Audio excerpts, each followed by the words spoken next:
Double humph. Now she has the gall to use it rather than she. Even after being chastised once already? Barely a moment has passed since we One has received your message from Ganyu. On the matter of the Adeptus you seek. Well, shall one lead the way? I still have to complete my training for today, so I will bid farewell to everyone here. Very well. Await my arrival at one's abode later this night. On this special occasion, you should indulge yourself with some savory dishes. If you want to release a Shao Lantern, come and find us and thank you, everyone.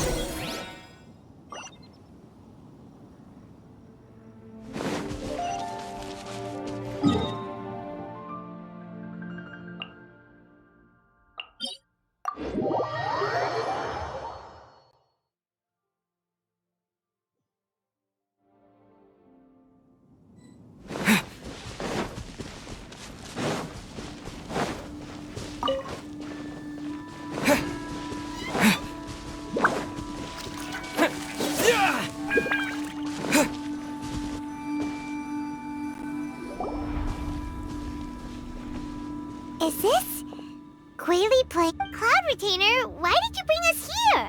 Ganyu is of course familiar with the name Guizhong, but have you ever heard of her? Guizhong is another name of Agentis, the god of dust. She was extroverted in nature, and long ago, this region was yet a prosperous assembly. Guizhong often invited her friends to visit her home. Sea Gazer would always bring out his latest treasure and place it upon the table. He could be quite the braggart. Paimon remembers that name. So that's what Sea Gazer was like. He was an old friend and a former rival. One has many memories of him. Once he had brought out the treasure, it would predictably become the center of attention.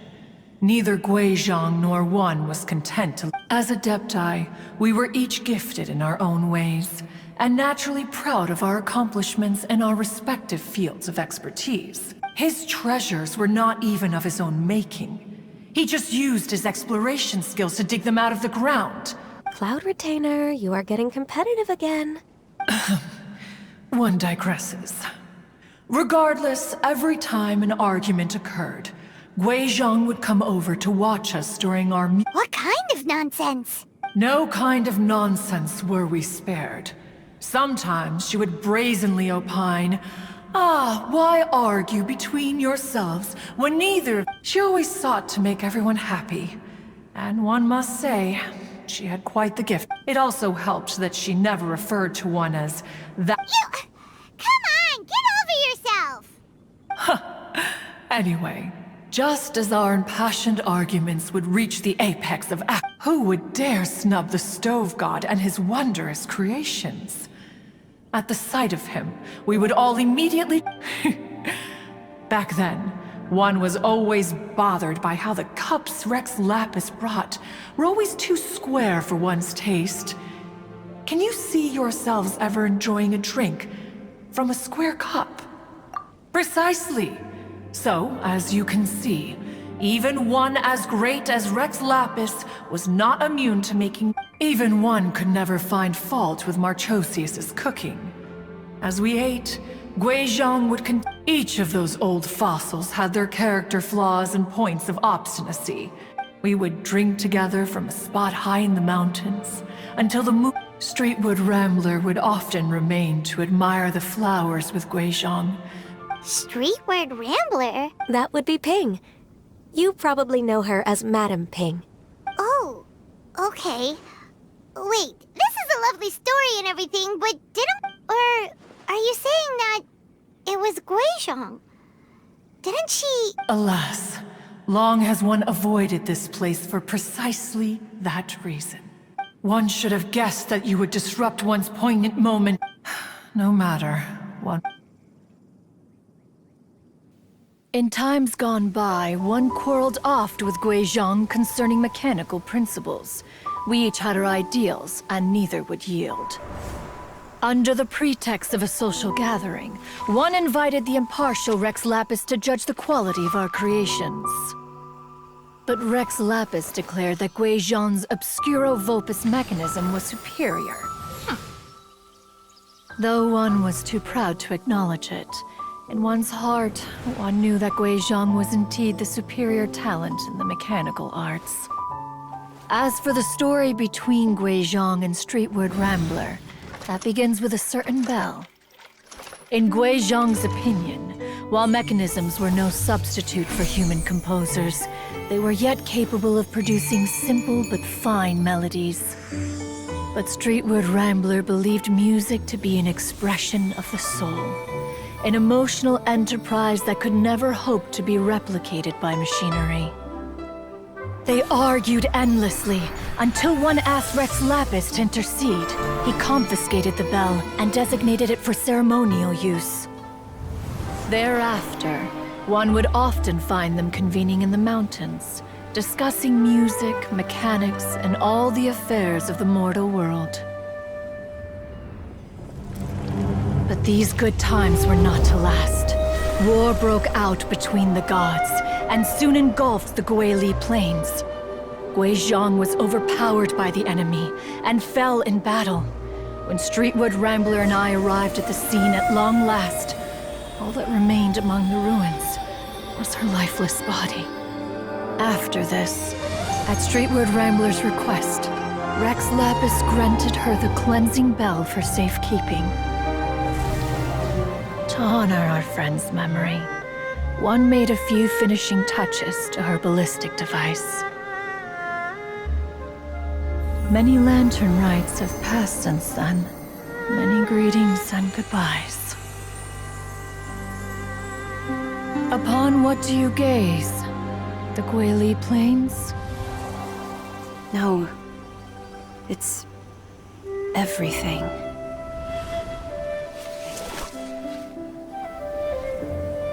We think of human life as like a lantern that's lit one minute and extinguished the next.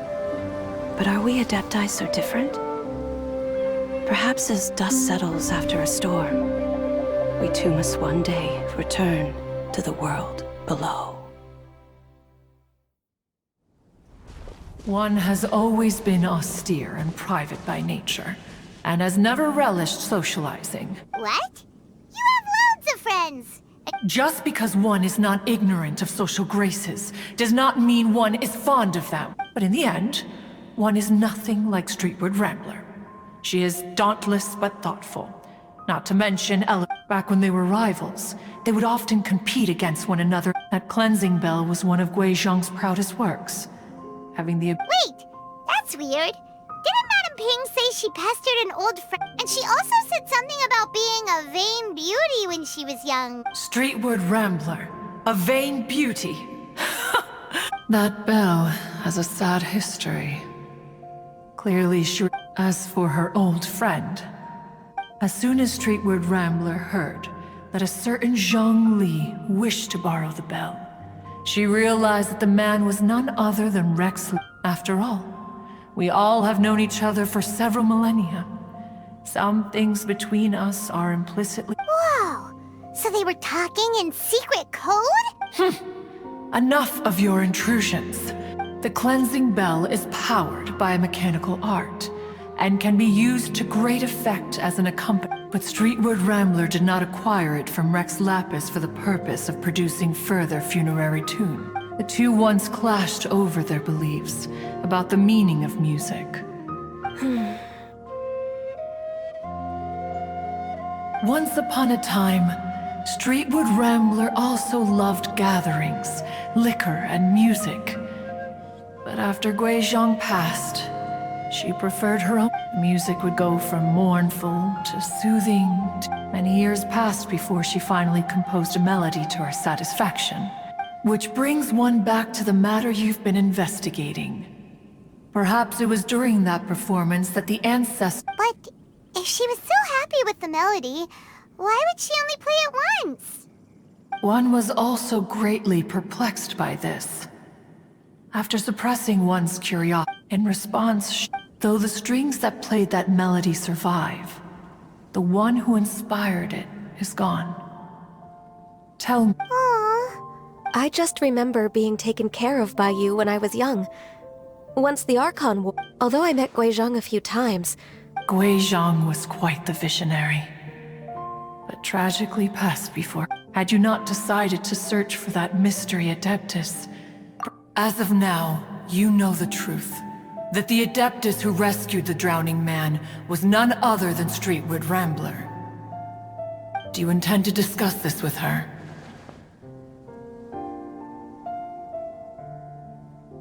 Do you mean Ping might find the topic too distressing? Precisely. The passing of our old friend is a heavy topic that both of us... If I may be so bold, Cloud... Oh? How so? I've been in Leo Harbor for quite a long time now, and I've witnessed many farewells, but this doesn't bring the city or its people. Someone as perceptive and wise as Ping will surely... Though these immortal mountains have lost an Adeptus, no loss can ever be undone. But there is... Ping has helped countless people, and will guide many others in the year... Though it is heartbreaking to lose a kindred spirit. We even asked Madame Ping what she thought about adding a music festival to this year's Lantern Rite. When we get back, why don't we just ask her if she'd like to perform? Maybe we can even get her... You youngsters and your imagination... Why don't you come with us? It's been a long time since you last spoke with Ping. Is not every Lantern Rite the same in this regard? Were there ever anything new to discuss? I disagree. Each new day and each new year is different from those that have come before. The edibles she brought this... Very well. Then one will be off. If the other old fossils have sneaked away into the city to amuse themselves, one shall soon find out. All right. We should be getting back to the harbor as well. Say, if we planted flowers there... Allow one to take back one's praise from a moment prior. You are still far too given... What? Cloud Retainer? One observed that you were making no effort to leave, and returned to chasten and hasten you. This time...